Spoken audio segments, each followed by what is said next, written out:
There was blood pouring everywhere, and yet, in a certain way, I felt very safe because I had God on my side. I felt that.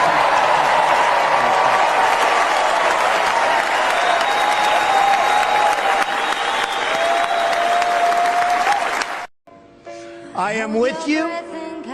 I will fight for you, and I will win for you.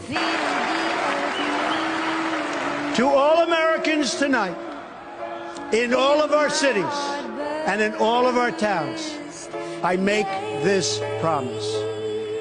We will make America strong again. We will make America proud again. We will make America safe again.